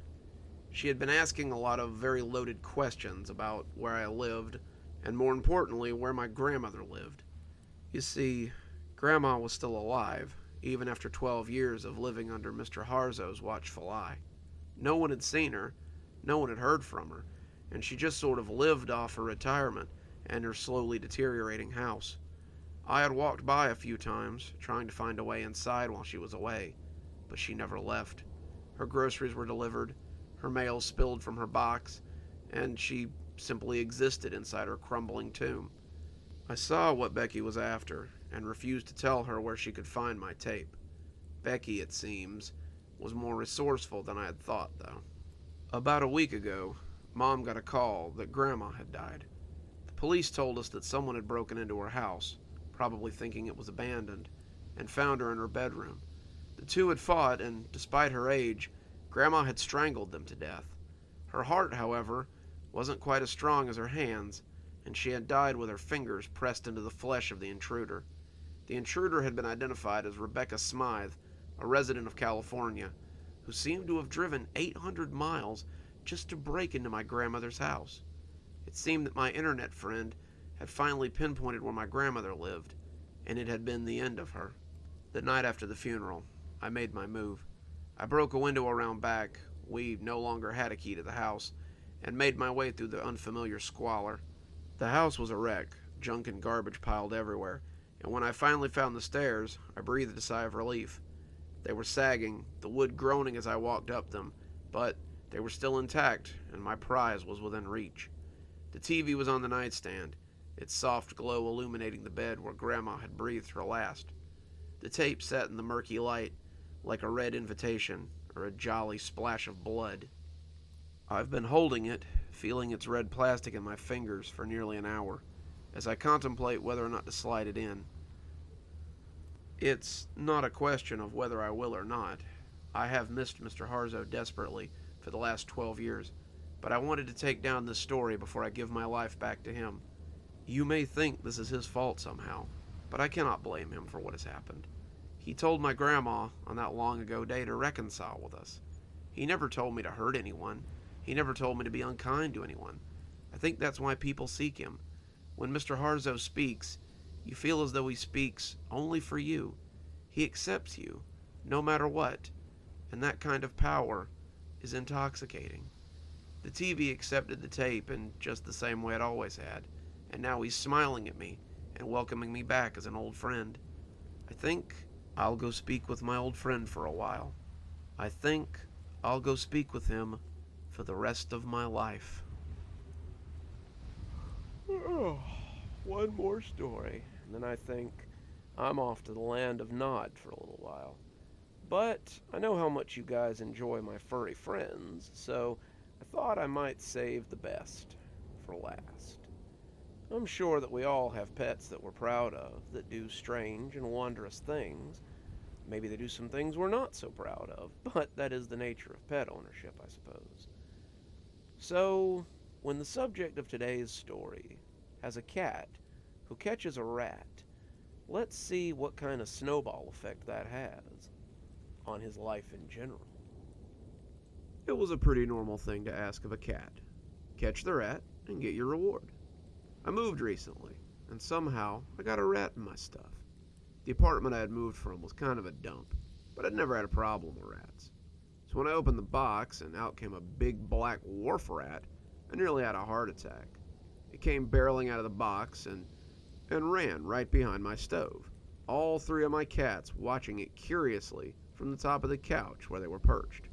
I remember glowering at them, little cowards, but being madder at Calvin more than the others. The other two were little more than kittens, half-grown and barely out of eating dry food soaked in gravy. Calvin, however, was a full-grown cat. I hadn't set out to have 3 cats in a one-bedroom apartment, of course. It just kinda happened by mistake. Calvin had been a birthday present from my mom. He'd been a scrawny little orange kitten, and she had meant for him to keep me company in my new studio apartment.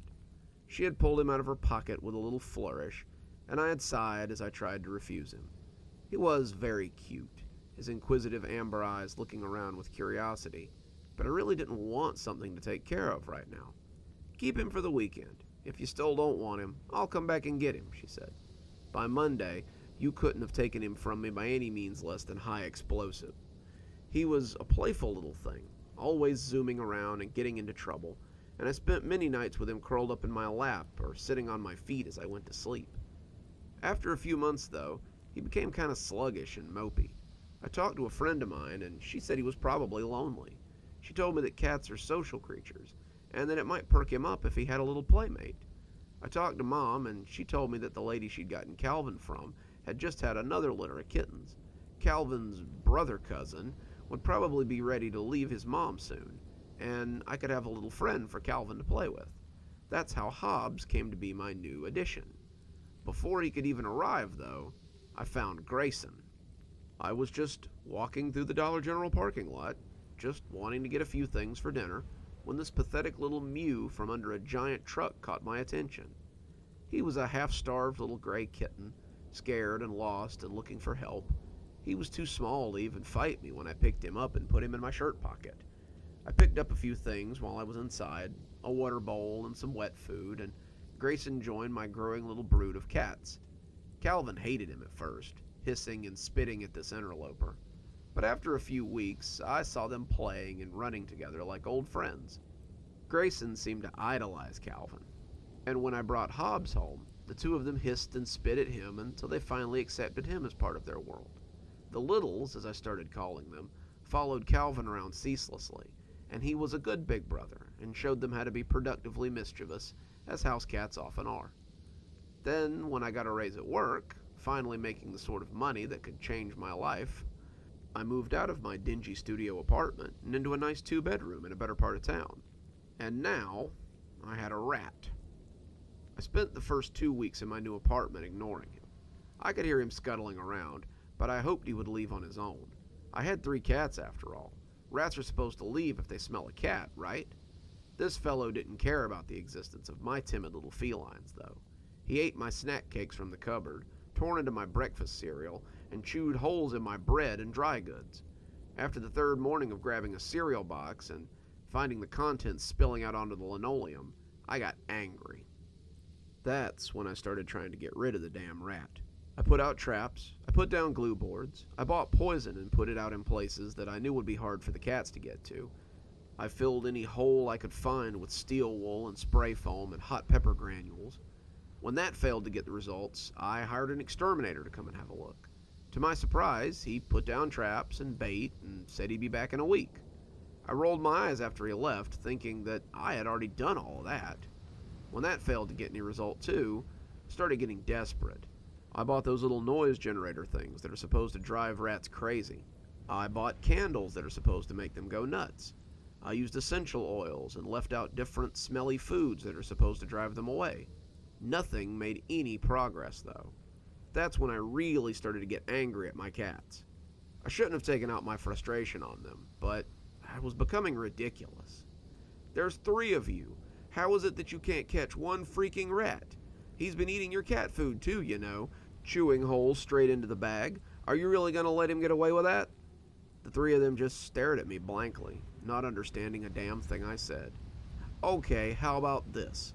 The first one of you who gets that rat gets a can of wet food. The good stuff too. The $3 a can stuff. That seemed to perk them up. Once the cats were out of kittenhood, I had weaned all of them off of wet food. I hadn't given them wet food in nearly 6 months, and they had spent the last 3 months mewing and looking at me expectantly anytime I opened a can of soup or ravioli. Cats aren't stupid. I had always suspected as much, and the way the 2 smaller ones looked at each other left little doubt that they were plotting something. Grayson and Hobbs were younger than Calvin, and they often worked together to manage mischief pretty well. Calvin, on the other hand, looked thoughtfully and stared off at the kitchen. Later that night, as I curled up in bed, I noticed that Calvin was missing from my usual cuddle pile. Grayson was sprawled across my chest, Hobbs laying on my pillow as his fluffy body lay across the top of my head, but Calvin's comfortable weight was absent from my legs. Calvin had slept across my legs every night since he'd come to stay with me, and it was strange now to be thinking about sleep without him there. I called him, patting the bed and pss-pss-pssing at him, but he refused to come to bed. Finally, I just rolled over and went to sleep. He'd turn up. When he finally turned up, it was to show me the dead wharf rat dangling from his teeth. I woke up slowly as the big yellow cat put his paws on my chest. I opened my eyes and saw the dead rat hanging inches from my face. I struggled awake, startled back to consciousness, as the cat proudly held the rat by the tail and dangled it in front of me. The other 2 came sniffing around, looking reverently at Calvin and his prize, but he hissed and spit as he scared them back. This was his prize alone. He followed me into the kitchen, the rat still swinging as I looked through the cabinets for any wet food we might have left over. I found a can of Old Fancy Feast, something I had picked up for a special occasion, and when it went plop into the bowl, he dropped the rat and began to eat. As he dipped his head to eat, I got my first look at the rat. It was unbloodied, its fur unruffled from a fight, and the way its body had curled made me think that Calvin had jumped on him and broken his back. I swept him into a dustpan and dumped him out onto the fire escape, leaving him out there for the scavengers to pick apart. I heard Calvin hiss at the littles as they came close, scattering them before he went back to eating. I reflected that it might have been a mistake to introduce Calvin to wet food again. Calvin had, after all, been the hardest to break. He had never really had it before the kittens came into the house, to my knowledge. He'd been big enough for dry food when Mom brought him to me. Until Grayson had come, he had never had a taste. Grayson had been small, much smaller than Calvin, and I had quickly learned that they could not eat anywhere near each other. Calvin would take Grayson's food without hesitation, snarfing up all the wet food as quickly as possible. It didn't seem to matter if it made him sick or not. He would fill his belly with as much wet food as he could get, and then flop down in a contented ball. It got to the point where I had to feed Grayson in my bedroom, the poor little kitten wasting away as his food was stolen again and again. I did the same with Hobbs, but Calvin still seemed to find a way to take their food sometimes. Calvin was sneaky, and when his amber eyes found something they wanted, he tended to get it. I should have known when he flopped over, his belly full, that this wouldn't be the last. The next night, as I was getting ready for bed, I walked into my room and yelped in horror as I nearly tripped over a second dead rat. This one was a little smaller, a little more normal rat-sized than the wharf rat Calvin had brought me the night before. As I inspected it, he crept silently up and butted my leg. He looked pleased with himself, looking at me expectantly as he waited for his prize. I tried to be supportive of his latest kill, admonishing him as I put out what little wet food I still had. I made a mental note to get more tomorrow. He watched me smugly as I came home with 2 more cans, hoping I wouldn't need them. He took that night off, but the next night, 2 small mice were in front of my bedroom door. This was becoming ridiculous. How was my apartment this infested?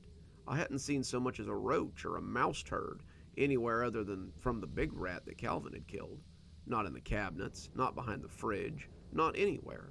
Suddenly, Calvin was turning up with 4 to 5 times the number of rodents I had thought I had, and that was a problem.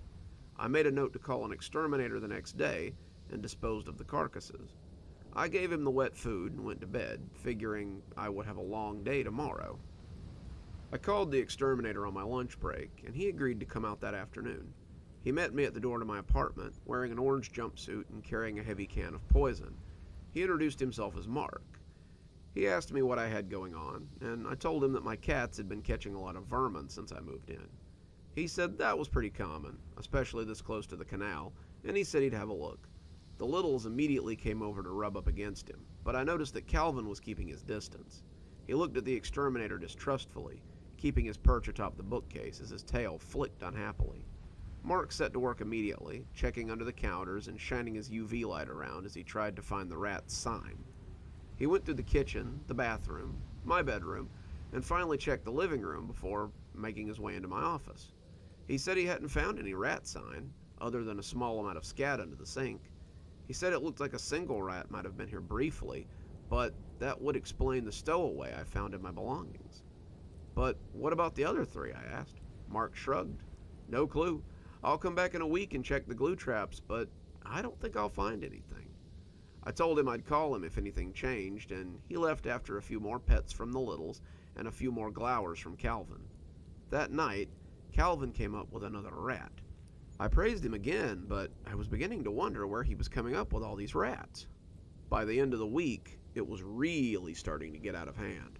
Calvin had brought me a total of 10 rats throughout the week, as well as 2 roaches and a grasshopper. He had eaten wet food every night that week, and the littles were clearly starting to feel some sort of way about it. They woofed down their dry food, but I could see a lot of hooded glances towards Calvin as he dined on canned food. I was tempted to give them all wet food, but that would only make it harder to break the cycle once the rats stopped appearing. No, eventually Calvin would stop finding rats and bringing them to me, and the whole thing would just go away. Then, Hobbs decided to change the game. After feeding everyone and making sure their water bowls were full one night, I was heading to bed when I stopped in front of the door and looked for Calvin's latest offering. Calvin had been leaving me offerings there since the first night he had brought me the giant rat, and tonight was the first night in a while that I hadn't almost stepped on a dead mouse or a rat on the way to bed. I looked around, thinking he had left it near the door, but there was nothing. Calvin came up then, looking proud of himself, but seemed confused when he couldn't find anything. That's when Hobbs strolled up with a dead mouse swinging from his teeth. Hobbs laid the mouse at my feet, and I bent to congratulate him on his kill. He accepted my pets, eyes straying to Calvin, and I could swear that Calvin stared hatefully at him. It's hard to tell with cats sometimes. Their faces can be a little inexpressive if you're not used to them. Still, I saw Calvin crinkle his eyes and glower at Hobbs, the same way he had glowered at the exterminator. He sat on his bookcase and stared daggers at the little kitten as he ate his wet food. I looked at the 2 of them, wondering if I should leave them alone out here. I shrugged it off, though. They had never tried to hurt each other before, aside from some playful wrestling, and when Grayson followed me to bed, I tipped the door a little so they could come to bed when they were finished. The next morning, though, there was no sign of Hobbs. There was no sign of a struggle either. Everything was as I had left it the night before. The door was locked, the floors were clean, nothing was amiss at all. It was as if Hobbs had simply vanished. I asked around the apartment complex, hoping maybe he had gotten out, but no one had seen hide nor tail of the little guy. I came home feeling very upset, and Grayson and Calvin tried their best to comfort me. I went to bed with Grayson curled up on my chest, missing the fluffy weight of Hobbs at my head. Calvin, however, stayed out in the living room. He seemed forever on the hunt these days. A week went by, and I still found myself filling Hobbs's bowl and calling for him at bedtime. Grayson was becoming standoffish towards Calvin. I usually came home to find them apart, staring at each other apprehensively. Calvin, on the other hand, pranced around like the lord of the house. There was at least one mouse or rat by the door of my room every night at bedtime, and Calvin was becoming larger than I thought a cat his size should be. He had been the size of a normal house cat a month ago, but now he was approaching the size of a small wild cat. I had chalked it up to all the wet food, but then the other rodents started showing up. On Monday, Calvin brought me a white rat. Calvin had started bringing them to me himself, lest we have another Hobbs incident where someone else took credit for his handiwork. When he set it down, I remembered thinking that it seemed oddly filled out for a wild rat. The rat had been taken care of and looked as though it had been fed regularly. I gave Calvin a hard look, but he only looked at me mildly with those amber eyes as if to say, "It's a rat, wet food now." I sighed and opened him a can, Grayson following closely at my heels as we went to bed. On Tuesday, Calvin brought me a squirrel. It was clearly a squirrel, though the tail had been chewed off. It wasn't a baby squirrel either, or some half-starved yearling. This was a full-grown squirrel that my cat was trying to pass off as a rat. I gave him the food, but I told him not to lure squirrels into the house anymore. He pretended to listen, relishing his wet food as he ate.